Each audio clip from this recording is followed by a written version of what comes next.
Okay, so we know that reading and learning is hard.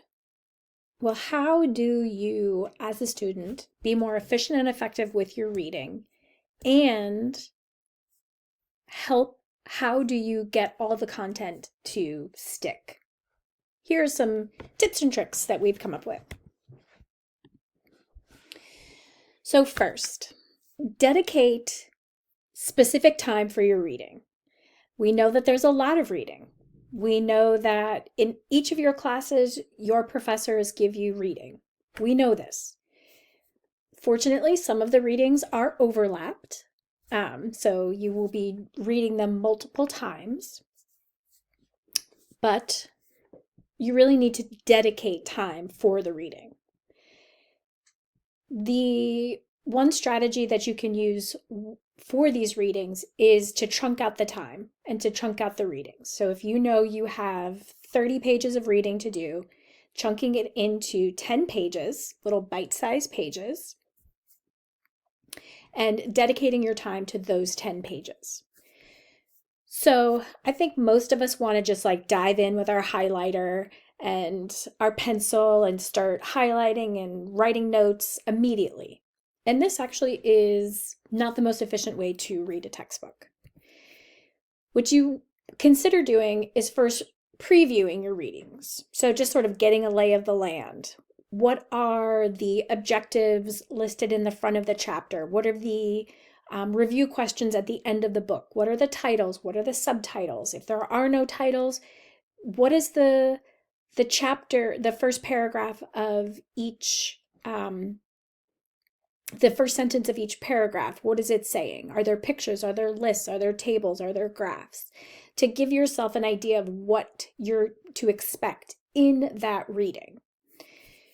So before you start with your highlighter, read it first before you go in with your highlighter, because you will find that you start highlighting things that actually aren't really that important and your eyes sort of just like go to that thing. So read it first, read the pages first.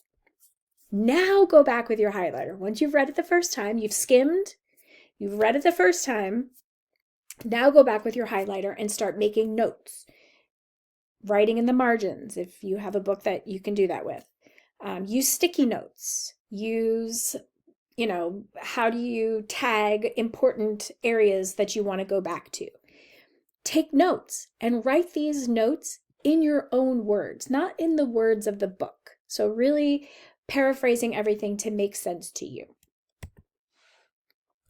Now, once you finish reading, you're not done yet. Go back and write down all the key concepts that you can remember. So you've highlighted, you've taken some notes, you've put in sticky notes, you've written down things that you think are important. Now close your book and write down all of the key concepts that you can remember. And this practice at retrieving all of this new information and is really a very potent skill for learning and for memory and for retention. And this, retrieval, the research shows that retrieval needs to be effortful, it needs to be spaced out, and it needs to be repeated for things to stick. So writing that information down is a really critical component to, in fact, laying down those new memories. Because when it's hard, our brain actually remembers it better. And if you space it out, so if you, let's say, you read your 10 pages, you go get a snack, walk around the block, get some exercise, shake it out, because those 10 pages probably put you to sleep. Come back and now write those notes. So you've spaced it out, you've had time to think about it, and then do it again and again, rewriting your notes or, retrieving that information. So an example would be, writing your flashcards, whatever. Writing quiz questions is also a really potent way to learn. So you've read all the content, you've written your notes. Well, write yourself some quiz questions And self-quizzing allows you to see what you do and you do not know. So if you can write these quiz questions and then go back and answer those quiz questions as you review the content in your readings, that can be a really useful tool for you. And then you just do it all over again with the next 10 pages. The research shows that rereading chapters is really an inefficient way to learn, and it doesn't strengthen your learning. But that retrieval practice is much more effective than rereading. So I think a lot of us want to go back and read our highlighted, everything that you highlighted, right?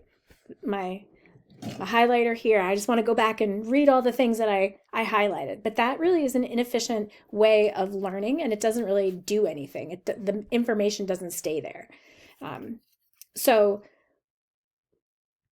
going back and writing your notes is a much more efficient way to learn. And then rereading your own notes that you've written in your own language. The other thing that is really critical to think about is the varied and interleaved. And what this means is that you might be reading multiple chapters for multiple different books or multiple different classes. And that varied content and mixing those different topics together actually can strengthen your learning as well, because you start to put together the concepts that are similar, maybe how they're different, how they work together, and that can also strengthen your learning. The other way to help things stick is to try to solve a problem before you know the solution. And I don't love to give you the answer. And I think most of us as professors, we don't want to give you the answer. We want you to figure it out. And we're doing that for a reason. Because in fact, if I give you the answer, you're just going to regurgitate what I do and what I've told you, rather than thinking from your own clinical reasoning, your own professional knowledge, and gaining knowledge of your own. So trying to solve the problem on your own, there's method to the madness, really does strengthen your learning. I talked about this already. Frequent use of testing, so retesting yourself, using those quiz questions that you write during your readings. Frequent use of testing is a great way to learn, because you have to dig down and remember what you've read or what you've taken notes on. So this really helps you verify what you do and what you do not know. So you will see a lot of frequent testing from us, because it is a way of learning, unfortunately. You don't like it, but you got to do it. And we know learning is hard. We try not to give you busy work and busy reading.